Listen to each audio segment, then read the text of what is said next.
Estados Unidos, 1976. Uma clínica dedicada ao tratamento da menopausa é assunto aqui no Fantástico. A novidade é o sucesso da aplicação de um implante hormonal. No passado, a menopausa era um tabu e um problema apenas da mulher. O calor súbito, a depressão, o nervosismo, as dores de cabeça e a falta de apetite sexual eram comuns na idade crítica. E a única solução era aceitar a mudança de vida. Eu gostava muito de sair para dançar ou tomar um drink, diz esta mulher. E nem isto conseguia fazer mais. Esta outra diz, agora eu entendo por que tantos casamentos são desfeitos. Simplesmente porque a gente não tem como se controlar. E começa a gritar com todo mundo, sem razão nenhuma. Não ter paciência com as pessoas, sabe? Antissocial, eu fico antissocial, que não quero mais sair, porque fica desconforto. Muito ruim.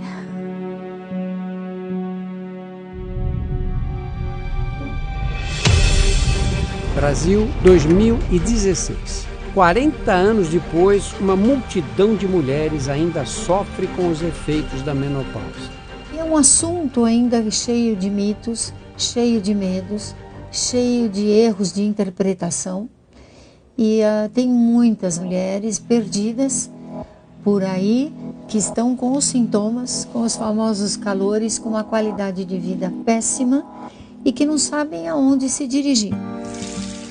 Ivonete e Conceição estão desempregadas, mas não se sentem aptas a trabalhar por causa dos fogachos.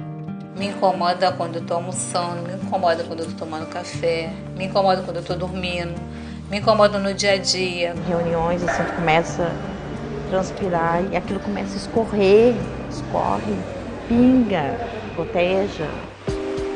Para Yara, Gisele e Moretti, resta a dura missão de disfarçar o incontrolável. Você vem em casa, já tenho problema com meu marido, já tenho problema com meu filho, eu não posso criar problema também no ambiente de trabalho, né? Olha o que às vezes eu faço. Começo a jogar água. Outro dia, por exemplo, eu fiquei tão nervosa que eu saí da sala de aula, por exemplo, e fui chorar na sala dos professores. Chega de segredo.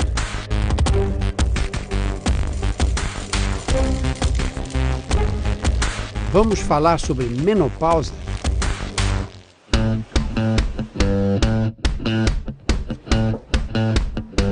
Dona Maria Moretti? Moretti, em São Paulo. Maria Conceição. Conceição, em Porto Alegre. Vamos lá? Tudo bom? E Ivonete, no Rio de Janeiro, não encontraram a ajuda necessária nos postos de saúde. Tiveram que recorrer a ambulatórios especializados em menopausa, ligados a universidades. Alguns colegas não tratam especificamente de reposição hormonal. E eles não estão atualizados nisso e nem querem, por opção própria. Então eu acho que o mais sensato, né, é encaminhar mesmo para alguém que faça isso. É possível encontrar no SUS centros que se dediquem a essa atenção integral à mulher na menopausa? Sim, nós temos várias unidades básicas de saúde que implementaram estratégias para trabalhar essas questões da menopausa em grupo, com mulheres, né, oferecendo aí atividades físicas, homeopatia, fitoterapia e também atividades grupais para que elas ressignifiquem essa fase da vida. Para os especialistas, isso não é suficiente. De cada 4 mulheres que chegam na menopausa, uma passa absolutamente sem nenhum sintoma. A paciente que padece, que piora a sua qualidade de vida por ocasião da menopausa, com os sintomas próprios desse período, ela merece ser tratada com hormônios. Na consulta, o primeiro passo é conversar sobre o histórico de saúde pessoal e familiar da mulher e colocar em dia todos os exames de rotina. O tratamento só pode começar com a certeza de que está tudo bem. A reposição hormonal tenta reproduzir o ciclo natural de toda mulher. Ele começa com o sangramento. A primeira metade do ciclo menstrual, então, é dominada pelo estrogênio, né? Ele é euforizante, melhora a cognição, melhora a qualidade do sono. Ele é um hormônio realmente muito bom na mulher, né? Seguindo ordens vindas do hipotálamo no cérebro, O estrogênio estimula os folículos dentro do ovário, até que entre o 12º e o 15º dia do ciclo acontece a liberação de um óvulo. Na medida que ele sai, ele deixa uma cicatriz. Essa cicatriz é conhecida como corpo lúteo. E esse corpo lúteo é o responsável pela produção da progesterona. A progesterona prepara a camada interna do útero para uma possível gravidez. A mulher fica propensa a irritações, inchaços. Algumas sentirão a famosa TPM. Sem a fecundação, essa parede interna se descama e desaba num sangramento, a menstruação. O fim dos ciclos reprodutivos faz parte da vida, não é uma doença. Então é mais do que razoável perguntar, será mesmo que é necessário um tratamento para essa fase? Cada mulher é uma mulher e a gente tem que levar em consideração uma série de fatores, né? O mais importante é se ela tem a presença de sintomas que estão prejudicando a sua qualidade de vida. Esse é o item número 1. Os fogachos, as alterações no humor e no sono são os sintomas mais urgentes. Mas a falta de estrogênio traz outros perigos ocultos que precisam ser avaliados. Cerca de 1/3, pelo menos, das mulheres tem um risco maior de vir a sofrer a chamada osteoporose da pós-menopausa, né? As mulheres, elas perdem o que a gente chama de massa óssea, de tecido ósseo, por falta de estrogênios. E a oportunidade de ajudá-la a preservar os ossos é tratando essa mulher tão logo ela entra na menopausa. A mulher depois da menopausa tem também mais chances de se tornar hipertensa. E o estrogênio, ele diminui colesterol, ele é vasodilatador, então com isso ele diminui a pressão arterial, que é um fator de risco. Ele diminui a gordura, a adiposidade abdominal, que a gente sabe que é outro fator de risco cardiovascular. Então ele é um aliado da mulher. Um aliado que exige dose e orientação adequadas. No desespero para se livrar dos fogachos, Moretti caiu num erro comum, a automedicação. Uma cliente me indicou um tal, aí começou a melhorar porque eu estou tomando, né? Mas eu não queria tomar por minha conta, né? Porque não pode. Existe uma linha muito tênue que separa uma medicação de um remédio de um veneno. Precisa sim. Já que você está suando mesmo? Brigando cada vez mais com o filho adolescente e dormindo longe do marido, Yara logo procurou ajuda. Se você não tiver consciência disso e não procurar saber o que está acontecendo, um casamento pode acabar assim. Eu passei por 2 ginecologistas e elas falaram a mesma coisa. Eu não posso fazer a reposição hormonal por causa da hipertensão. Quais são as mulheres que não podem fazer reposição hormonal? Mulheres que tiveram um infarto do miocárdio, mulheres que têm grave comprometimento das coronárias e de alto risco para ter infarto do miocárdio, mulheres que têm doença no fígado, com que esse fígado não esteja funcionando normalmente. O câncer de mama passado ou presente, o câncer de endométrio. E também a doença vascular cerebral. Pressão alta não é contraindicação para reposição hormonal, desde que ela esteja controlada, né? Alguém te disse isso? Não. Ninguém nunca me disse isso, muito pelo contrário. Eu quero achar uma solução, não só por causa do casamento, mas porque eu quero ter uma qualidade de vida melhor. Os fogachos também atrapalham muito a vida da Gisele, mas a professora quer distância dos hormônios. Eu tenho medo de fazer reposição hormonal, porque minha mãe teve câncer de mama. Com que idade ela teve? Ela teve com 51 anos.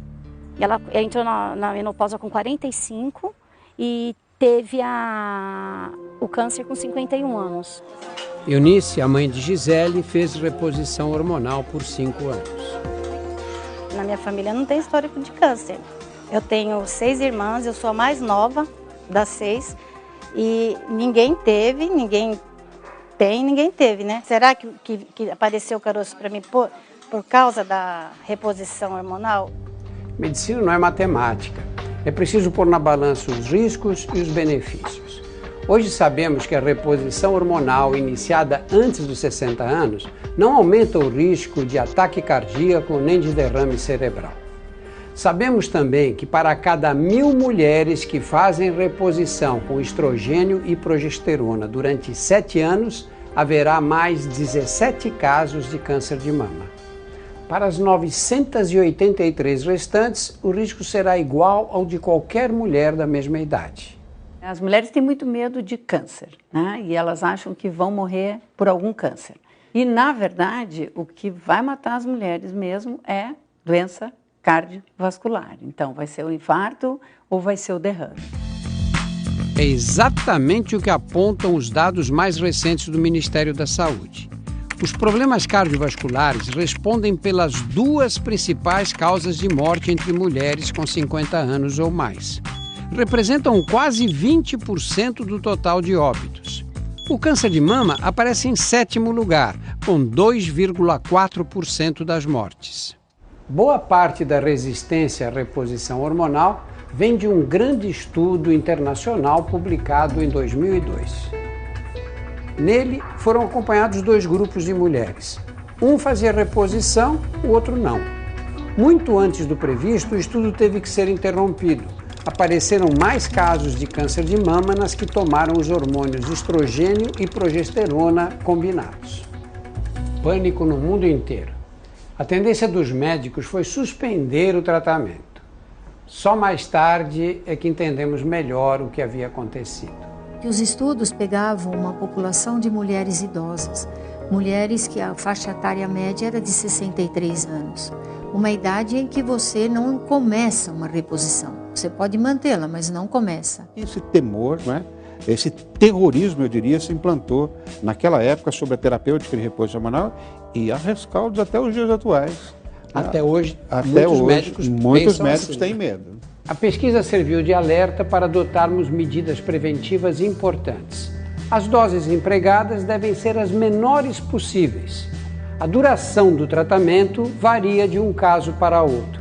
E o início precisa respeitar a chamada janela de oportunidade. É o momento mais apropriado, mais oportuno, daí o nome de janela de oportunidade, para você fazer o tratamento hormonal. Em geral, de 50 a 59 anos para começar, e é até 6 anos, ao redor de 6, 7 anos no máximo, de menopausa para você iniciar uma reposição. Acho que pode retornar em 2, 3 meses. Eu garanto para você que no próximo retorno você não vai precisar usar mais o leque, tá? Tomara. Eu garanto para você. Com os exames em dia, Ivonete, Conceição e Moretti saem com as receitas na mão e o retorno já marcado. A gente faz a revisão para verificar se continua estando tudo bem efetivamente, se tem que haver alguma mudança, né? Porque o hormônio, ele é um medicamento, né? Preciso melhorar, que o calor está me sufocando. As mulheres hoje estão muito ativas, porque se elas entram na menopausa aos 50, elas têm 1/3 da vida delas pela frente. Felizmente, muita coisa andou dos anos 70 para cá. Veja só qual era a preocupação naquela época. O tratamento com hormônios traz também alguns inconvenientes. Há mulheres que sentem um novo interesse pelas relações sexuais e seus maridos devem estar psicologicamente preparados. Em 2016, isso é tudo que os maridos mais querem. Ele reclama muito, né? Que às vezes ele tá com uma vontade, mas acontece que com esse calor não tem condição. Vai passar, eu sei que o momento passa. Uma hora passa. Espero que eu e ela possamos envelhecer juntos aí pelo resto da vida. Domingo que vem é hora de começar o tratamento. Yara tenta um 3º ginecologista. Gisele busca alternativas para a reposição hormonal. E o poder dos exercícios. Até lá!